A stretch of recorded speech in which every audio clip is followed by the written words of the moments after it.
Australian resident Jessica Wongso. Police allege she poisoned her friend by adding cyanide to her coffee. Jessica itu kan kayak setan itu. Kalau lu masih berpikir Myrna itu dibunuh sama Jessica, lu harus nonton video gue sampai akhir. Gue jelasin dari poin-poin yang gue dapat setelah gue nonton Ice Cold dan juga interview antara Deddy Corbuzier dengan Bang Otto. Gue akan bahas dari sisi yang berbeda, karena kita tahu sendiri kan, buktinya itu nggak cukup kuat untuk menjadikan Jessica itu sebagai pelakunya. Oke, mari kita bahas ya. Yang pertama poinnya, yaitu niat si pelaku, yaitu Jessica. Di filmnya, narasumber bilang kalau misalkan pelaku ini nggak harus ada niat untuk melakukan pembunuhan. Berarti kan ketidaksengajaan juga merupakan suatu pembunuhan. Oke, kalau kita jabarkan orang-orang yang terlibat atas minuman tersebut, minuman kopi tersebut dari awal sampai minuman itu disajikan, berarti kan ada barista yang ngebuat, ada waiters yang nganter, dan ada si Jessica yang menerima. Kalau mengkesampingkan niatnya dalam kasus tersebut, berarti ada 3 tersangka di sini, yaitu si barista yang buat, si waiters yang nganter, dan si Jessica yang sendiri yang nerima.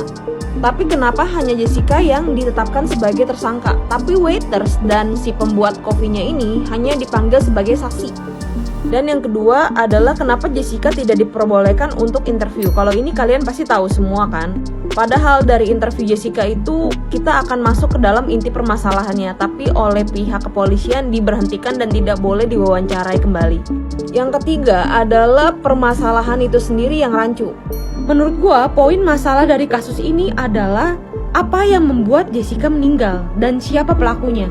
Tapi dari pihak pengadilan ini lebih mencari siapa pelaku yang menaruh cyanida di minumannya Myrna. Padahal kalau kita fokus terhadap korbannya, yaitu si Myrna, udah jelas di dalam tubuhnya itu tidak terkandung cyanida di 70 menit pertama.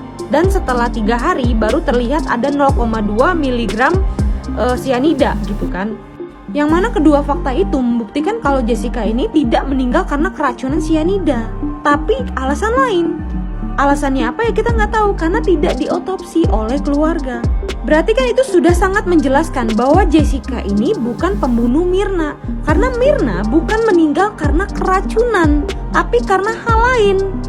Dan apabila kita lihat dari sisi pengadilan ya, dia kan lebih terfokus pada siapa yang menaruh cyanida di dalam kopi si Myrna tersebut. Tapi kenapa pihak pengadilan ini bersikap acuh tidak acuh terhadap bukti kopi yang ada?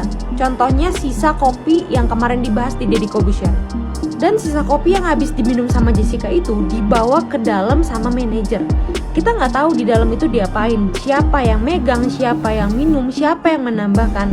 Makanya agak tidak wajar sisa dari kopi itu sangat berlebih. Dan yang setahu gue barang bukti itu udah jadi nggak sah karena udah dipegang sama banyak pihak. TKP aja kalau diinjek sama orang lain itu udah jadi nggak sah. Dan ini kopi loh, bisa-bisanya dia kepikiran untuk bawa kopi itu ke dalam dan dipindahin ke botol. Kan kita nggak tahu di dalam botol itu ada apa. Gue sih bukan mencurigai si manajer kafenya, cuman semua hal bisa terjadi ya. Kita harus lihat banyak kemungkinan di sini. Terus yang keempat ya, tujuan dari penegak hukum Myrna ini bukan untuk mencari keadilan, tapi untuk menang. Beda tujuan dengan Bang Otto. Kalau Bang Otto ini udah bilang dari awal, kalau misalkan di pertengahan sidang dan saya merasa kamu adalah pelakunya, saya akan lepas tanggung jawab, saya akan keluar dari kasus ini. Dan Jessica mengiyakan gitu. Kenapa gue bisa bilang kayak gitu? Pada saat pihak Jessica mengajukan saksi Beng Beng Hong, dia ini ahli forensik dari Australia kalau nggak salah ya. Tapi pihak Myrna ini melawannya bukan yang relate ke dalam kasus, tapi lebih kayak kamu pakai visa apa, visa kamu aman nggak, kamu di sini sebagai apa, kayak gitu-gitu. Jadi menurut gue nggak relate banget ke kasus. Lo tahu kan kayak kasusnya Kode Blue sama si sesepuh aja gitu. Karena dia udah bingung mau lawannya seperti apa, jadi dia lawannya ya pakai fisik. Ya sama dengan kasusnya Myrna ini. Ya jadi intinya gue menang dulu, masalah bener apa enggaknya belakangan kayak gitu. Dan yang terakhir nih ya, poin terakhir. Kalian kalau nonton Ice Cold, di situ bokapnya Myrna itu ada bilang gini, si Otto itu buang duit banyak banget katanya gitu, sedangkan gue buang duit dikit.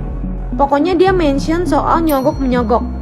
Tapi kalian bisa nilai sendiri, dari awal persidangan sampai akhir, banyak bukti-bukti yang dikumpulin sama pihak Jessica tapi nggak diterima oleh pengadilan.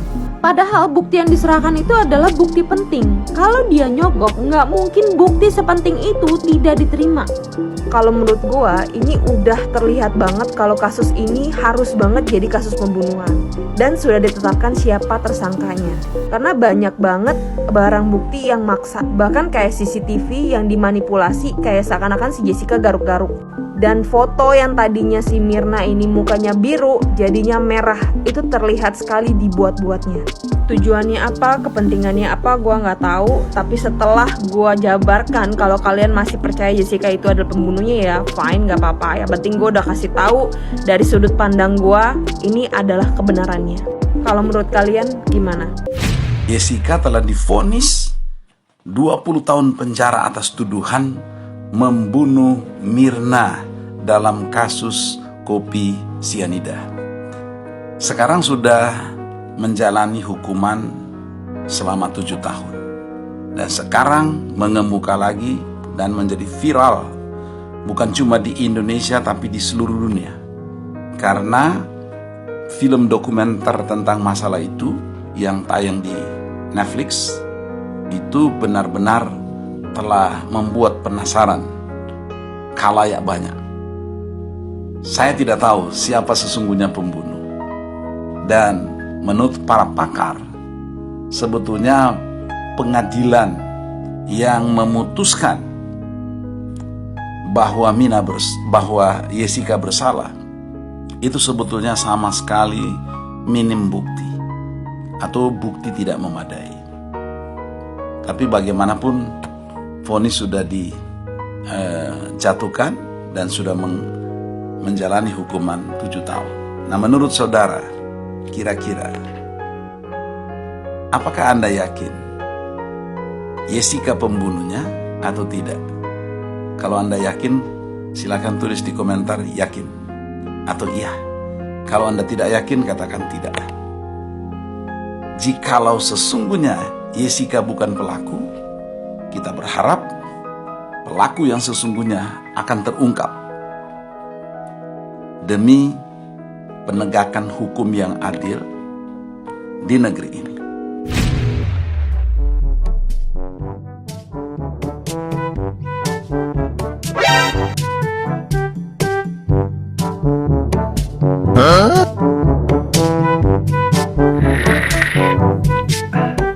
Kalau setelah nonton dokumenter Ice Cold Jessica dan Mirna, lu merasa kalau Jessica bukanlah pembunuh Mirna, menurut gua lu agak naif sih. Soalnya semuanya kayaknya nggak sesederhana itu juga sih. Gua habis nonton dokumenter ini dan film ini benar-benar menarik sih. Memberikan kita dua sudut pandang yang begitu jelas dari kubu keluarga Mirna dan juga Jessica. Ada beberapa hal janggal yang dilakuin oleh para penegak hukum, tapi yang dilakukan Jessica jauh lebih janggal lagi. Dari yang gua lihat ya, jaksa-jaksa ini udah yakin kalau Jessica adalah pembunuhnya. Dari keanehan yang dilakukan oleh anak ini. Maksudnya kok bisa Mirna tiba-tiba meninggal pas banget dengan Jessica yang ke Indonesia. Kalau kopi itu nggak mengandung racun, kok tiba-tiba dia bisa kelojotan setelah minum itu kopi? Terus yang dilakukan Jessica kalau dia bukan pelakunya, kenapa dia harus membuang celana yang dia pakai di hari itu? Dan juga kenapa kok si Jessica ini bisa tahu titik buta CCTV dan nutupin kopi dengan trash bag? Apakah itu semua kebetulan? Ditambah dia bohong ke bokapnya Mirna kalau cuma mesen air mineral, tapi jelas-jelas dia pesen yang berbeda. Apakah dia takut dong? Apa ada alasan lain? Ditambah background hidupnya Jessica di Australia, ini anak ternyata problematik dan ada gangguan kejiwaan yang membuat semuanya itu saling terkoneksi dan mengusut ke arah dia semua. Jaksa dan hakim pasti ngerasa ada yang aneh dari anak ini dan merasa bersalah banget kalau ngelepasin dia. Ditambah tuntutan publik dan juga blow up dari media membuat mereka berada dalam tekanan. Tapi dari sudut pandang pelaku, semua itu terjadi secara kebetulan. Dari mulai dia berlibur ke Indonesia dan juga soal flashback dan tutupan CCTV itu terjadi secara begitu aja. Ditambah Mirna nggak dihotposti sepenuhnya. Jadi kita semua nggak tahu benar-benar apa penyebab kematian. Soal cyanida juga masih agak abu-abu karena terasa ada yang janggal dari sini. Pertanyaan terbesarnya adalah kalau memang Jessica naruh cyanida itu, dari mana ia mendapatkan cyanida itu? Sedangkan dia adalah anak baru gede yang katanya pengen berlibur ke Indonesia. Dan kenapa Jessica nggak boleh diwawancara lama-lama oleh para kreator dokumenter di Netflix ini? Itu semua kerasa aneh dan membuat gue bingung sih.